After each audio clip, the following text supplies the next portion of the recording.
तो प्रिय छात्रों, अब हम ईदगाह पाठ से संबंधित भाषा की बात के बारे में जानेंगे। इस भाषा की बात के अंतर्गत दिए गए व्याकरणांश, पर्याय शब्द, वचन, उपसर्ग, प्रत्यय, की और की में अंतर को समझना, मुहावरे। तो सबसे पहले पर्याय शब्द। इस पर्याय शब्द को पर्यायवाची शब्द भी कह सकते हैं। पर्यायवाची दो शब्दों से बना है, पर्याय प्लस वाची। पर्याय का अर्थ होता है समान, वाची का अर्थ होता है बोले जाने वाले, माने समान रूप से बोले जाने वाले शब्दों को पर्यायवाची शब्द कहते हैं। पर्यायवाची शब्द को हम समानार्थक शब्द भी कह सकते हैं। समानार्थक शब्द माने समान रूप से अर्थ को प्रकट करने वाले शब्द। उदाहरण पर देखा गया तो पानी, पानी को हम और क्या कह सकते हैं? जल, नीर, वारी आदि। इस पानी के नाम अलग है मगर अर्थ एक है। इस तरह नाम अलग रहने पर भी एक ही अर्थ को प्रकट करते हैं, ऐसे शब्दों को पर्यायवाची शब्द कहते हैं। तो चलो छात्रों, इस पाठ के अंतर्गत पर्यायवाची शब्द क्या क्या दिए गए हैं? ईद, प्रभात, वृक्ष। ईद शब्द से संबंधित पर्यायवाची शब्द क्या क्या है? वेरी गुड, उत्सव, त्योहार। प्रभात शब्द से संबंधित पर्यायवाची शब्द सुबह, प्रातःकाल। वृक्ष से संबंधित पर्यायवाची शब्द तरु, पेड़। ये हुए पर्यायवाची शब्द। इसके बाद अगला विषय वचन बदलिए। सबसे पहले इन दो शब्दों पर ध्यान दें। पहला शब्द क्या है? रोटी। दूसरा शब्द क्या है? रोटियाँ। रोटी माने कितने रोटी? वेरी गुड, एक रोटी। रोटियाँ माने वेरी गुड, एक से अधिक। माने इन दो शब्दों पर ध्यान देने पर हमें रोटी की संख्या का पता चल रहा है। इसका अर्थ यह हुआ कि शब्द के जिस रूप से संख्या का पता चलता है उसे वचन कहते हैं। इस संख्या को ध्यान में रखकर वचन को दो भागों में विभाजित किया गया है। शब्द के जिस रूप से संख्या एक का पता चलता है तो उसे एक वचन कहते हैं। संख्या एक से अधिक का पता चलता है तो उसे बहुवचन कहते हैं। अब परीक्षाओं के अंतर्गत जब शब्द एक वचन में दिए जाते हैं तो बहुवचन में परिवर्तन करना है। अगर बहुवचन में दिए जाते हैं तो उसे एक वचन में परिवर्तन करना है। तो चलो छात्रों, इस पाठ के अंतर्गत वचन संबंधी क्या क्या शब्द दिए गए हैं? मिठाई, चिमटा, सड़क। मिठाई, चिमटा, सड़क, ये सभी शब्द एकवचन शब्द है। तो छात्रों, इन शब्दों को हमें बहुवचन में परिवर्तन करना है। तो छात्रों, मिठाई शब्द का बहुवचन मिठाइयाँ। चिमटा शब्द का बहुवचन वेरी गुड, चिमटे। सड़क शब्द का बहुवचन सड़कें। अब अगला विषय उपसर्ग। उपसर्ग दो शब्दों से बना है, उप प्लस सर्ग। उप का अर्थ होता है समीप, सर्ग का अर्थ होता है सृष्टि करना। माने किसी शब्द के समीप आकर नए शब्द की सृष्टि करना ही उपसर्ग कहलाता है। अब हम एक उदाहरण के आधार पर देखेंगे। आ प्लस हार, इन दोनों को मिलाने पर क्या बन जाता है? आहार। अब हार शब्द आहार में परिवर्तन होने के लिए क्या जोड़ा गया? आ। फिर यहाँ आ हार शब्द के सामने जोड़ा गया या हार शब्द के पीछे जोड़ा गया? हार शब्द के सामने जोड़ा गया। तो समझ में आया छात्रों? शब्द के सामने जुड़कर अर्थ में परिवर्तन लाने वाले शब्दांश को उपसर्ग कहते हैं। तो व्याकरण की दृष्टि से आ शब्दांश, हार शब्द, शब्दांश प्लस शब्द मिलने पर क्या बन गया? नया शब्द। अब बोलिए छात्रों, वि प्लस हार मिलने पर क्या बनता है? विहार। प्र प्लस हार प्रहार। प्रति प्लस दिन, वेरी गुड, प्रतिदिन। अब इस पाठ में भाषा की बात के अंतर्गत उपसर्ग शब्द क्या क्या दिए गए हैं? बेसमझ, परलोक, निडर। बेसमझ शब्द का विभाजन कीजिए। बे प्लस समझ, उपसर्ग क्या हुआ? बे। परलोक शब्द का विभाजन कीजिए। पर प्लस लोक, उपसर्ग क्या है? पर। निडर शब्द का विभाजन कीजिए। नि प्लस डर, उपसर्ग क्या है? नि। अब अगला विषय प्रत्यय। अब एक उदाहरण देखिए। भारत प्लस ईय, दोनों को जोड़ने पर क्या बन जाता है? भारतीय। भारत माने इंडिया, भारतीय माने इंडियन।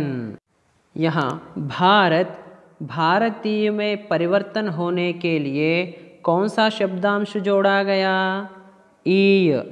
फिर यहाँ ईय शब्दांश शब्द के सामने जोड़ा गया या शब्द के अंत में जोड़ा गया? वेरी गुड, शब्द के अंत में जोड़ा गया।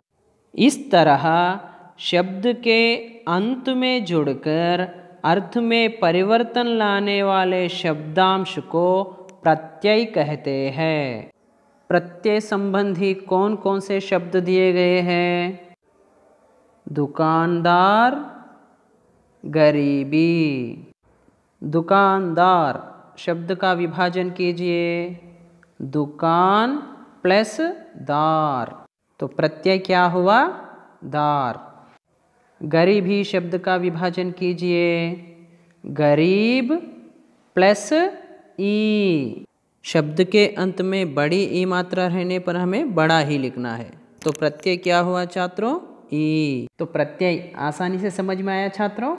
अगला विषय की और की में अंतर को समझना।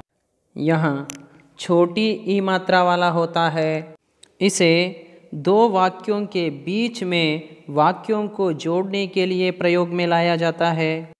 उदाहरण, अध्यापक ने कहा कि कल पढ़कर आओ। अध्यापक ने कहा एक वाक्य, कल पढ़कर आओ दूसरा वाक्य। दोनों वाक्यों के बीच में क्या जोड़ा गया? कि। इस तरह दोनों वाक्यांशों को एक दूसरे के साथ जोड़कर उनका अर्थ स्पष्ट कर रहा है, इसलिए यह की समुच्चय बोधक है। तो यह की छोटी ई मात्रा वाला होता है, दोनों वाक्यों को जोड़ता है और समुच्चय बोधक है। अब की के बारे में जानेंगे। इसमें बड़ी ई मात्रा रहता है। यह की दो संदर्भों में प्रयोग में लाया जाता है। पहला, किसी कार्य या काम को सूचित करता है, इस की का प्रयोग भूतकाल में होता है। और दूसरा, संबंध कारक के रूप में स्त्रीलिंग शब्दों के लिए प्रयोग में लाया जाता है। अब इन दो वाक्यों को देखेंगे। उसने कल लड़ाई की, यह राजा की बेटी है। उसने कल लड़ाई की, यहाँ की क्रिया को सूचित कर रहा है। यह राजा की बेटी है। किसकी बेटी है? राजा की। राजा और बेटी के बीच में संबंध को बताने के लिए इस के को प्रयोग में लाया गया है। तो बड़ा की दो संदर्भों में प्रयोग में लाया गया है, एक बार क्रिया के रूप में और एक बार संबंध कारक के रूप में। इस तरह दोनों के अंतर को हम पहचान सकते हैं। तो प्रिय छात्रों, इस तरह की और की में अंतर को आसानी से समझ सकते हैं। अब अपने व्याकरण से संबंधित वाक्य क्या है? हामिद ने कहा कि घर की देख रेख दादी ने की। सबसे पहले हम दो वाक्यों का चयन करेंगे। पहला वाक्य हामिद ने कहा, दूसरा वाक्य घर की देख रेख दादी ने की। इन दो वाक्यों को जोड़ने के लिए किसका प्रयोग हुआ? कि।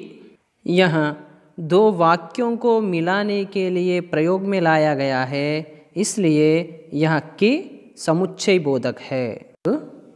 घर की देख रेख दादी ने की। किसकी देख रेख?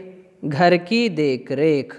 घर और देख रेख दोनों के बीच में संबंध को बनाए रखने के लिए यहाँ की का प्रयोग हुआ। यहाँ की दोनों के बीच में संबंध को बता रहा है, इसलिए यहाँ की संबंध कारक है। वाक्य में अंतिम विषय दादी ने की, माने यह की का अर्थ होता है किया। इसमें काम का पता चल रहा है, इसलिए यहाँ की क्रिया है। अब यह वाक्य देखिए, 9-2-11 होना। पुलिस आते ही चोर 9-2-11 हो गए। माने पुलिस आते ही चोर क्या करते? भाग जाते हैं। तो 9-2-11 का अर्थ क्या हुआ? भाग जाना। सामान्य रूप से देखा गया तो हमें पता है 9 और 2 मिलाने पर 11 ही होता है, परंतु 11 अर्थ को न लेकर किसी विशेष अर्थ को लिया जा रहा है। इस तरह ऐसा वाक्यांश जो अपने सामान्य अर्थ को छोड़कर किसी विशेष अर्थ को प्रकट करता है, उसे मुहावरा कहते हैं। अब हमें क्या पूछा गया?